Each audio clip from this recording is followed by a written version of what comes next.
We were never meant to rewrite God's blueprint. But when greedy men fused a great white with the DNA of an earthworm, they didn't just create a monster. They invited a predator that can swim through the very dirt beneath your feet. Sit tight and grab a cup of, I don't know what you like, but I love tea. Because the ocean just lost its borders, and the hunt has officially moved inland. Imagine you're out for a peaceful day of fishing. The sun is warm, the water is calm, and then your line snaps tight. You think you've caught a big fish, but as you haul it in, you're staring at the severed head of a goat. And before your brain can even process the horror, the ocean itself seems to revolt. A 4-ton prehistoric nightmare launches out of the surf, flies over you, and lands on the sand, then starts walking toward the city. Most movies keep the monster in the water. This one, it brings the nightmare to your front door. Before we dive into this story, we jump back 3 days to the Poseidon Project. Deep under the Southeast Asian Sea, 100 meters down, scientists are playing a dangerous game with God's blueprint. Led by a man named Chung, who clearly values profit over pulse, they found an anti-cancer substance in sharks. They call it science. I call it an invitation to a funeral. And nature doesn't just hand over its secrets. You have to wonder, at what point does saving humanity just become an excuse for pure, unadulterated greed? Meet Song E. He's not a scientist, he's a man of the sea.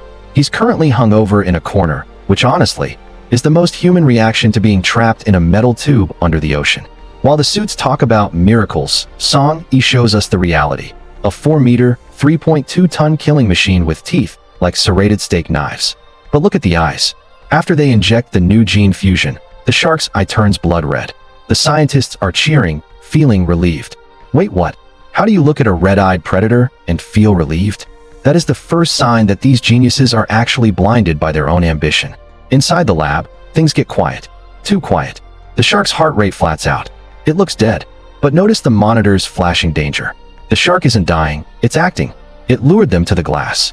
It wanted them to get close. In a heartbeat, it smashes through the hatch and drags a scientist into the tank. And then comes the reveal that should make your skin crawl. Dr. EXIN realizes this shark, a male, is pregnant. Single-cell reproduction. It doesn't need a mate to replace us. It just needs a meal.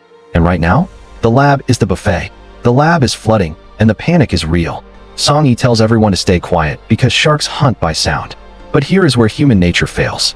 A scientist slips. A splash. And she's gone.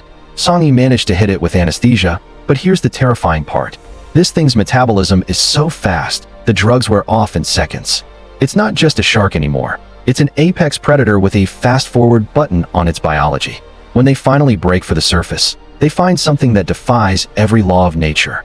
Tracks in the dirt. Massive, deep cracks in the ground leading away from the water. Think about that for a second. The one place you're supposed to be safe is now a hunting ground. On the surface, we see little Yu on a swing set. She hears something in the bushes. She thinks it's a cat or a bird. No, this is where it gets disturbing. The shark pulverizes the swing.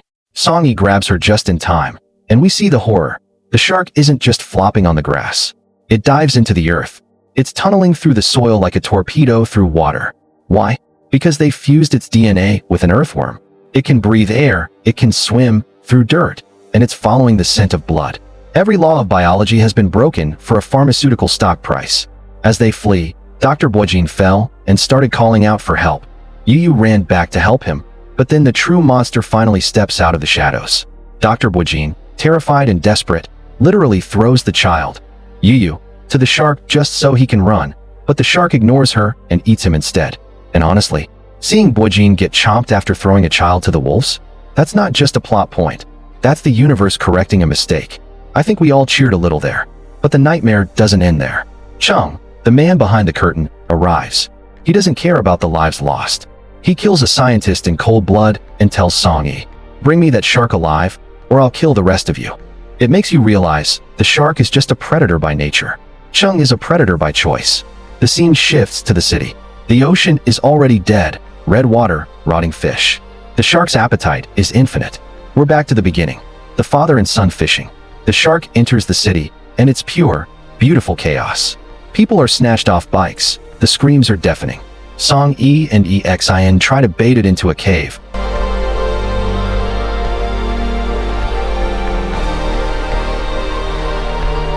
But Chung is still there, obsessed with turning this thing into a weapon. He stands with his back to the shark, gloating like a villain from a bad dream. Big mistake. The shark wakes up and swallows him in one bite. He wanted to own the beast. Now he's just part of its digestive tract. The shark is picking off the shooters one by one in the smoke. Song-E realizes the only way to kill it is from the inside. The earthworm DNA makes it vulnerable where it eats. EXIN tells him it's dangerous, but he insists that's the only way, then switched on the enunciator and ran. He uses himself as live bait, a move that honestly takes a 1 billion level of courage. He loses his gear and stumbles, and the shark is only inches away. But EXIN flares the signal, and the shark starts going after her. Song-E grabs a bazooka and follows the shark. The shark is about to attack Dr. EXIN when miraculously Pang Yu came out of the forest with a fish soaked in alcohol. He throws it towards the shark as bait. Then, boom, boom, boom. Song-E fires the bazooka directly down its throat. The shark dies, and the miracle of science ends. EXIN and Pang Yu look for Song-E, crying, thinking he's dead in the blast. But he emerges, casually asking for wine. They hug, a rare human moment in the wreckage, but the camera pans to a dark cave. A baby shark is moving. Wait, before you go, you missed some hidden detail that will give you more deep understanding and change the way you see this movie. Give me 1 minute to show you what's really in that cave. This isn't just a movie about a shark, it's a story about hubris. Chung represents the modern ego, the belief that we can edit nature to fit a spreadsheet. But notice how the shark faked its death? It mirrored the scientists' own deceit. They lied about the risks, so the shark lied about its weakness. The lesson is simple. Nature doesn't have a reset button.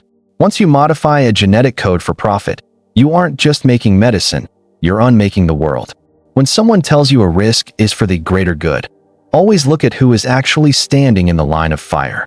Here's what you missed. At the very end, in the shadows of that cave, we see a baby shark. Think about that. Song-E killed the mother, but the asexual reproduction worked.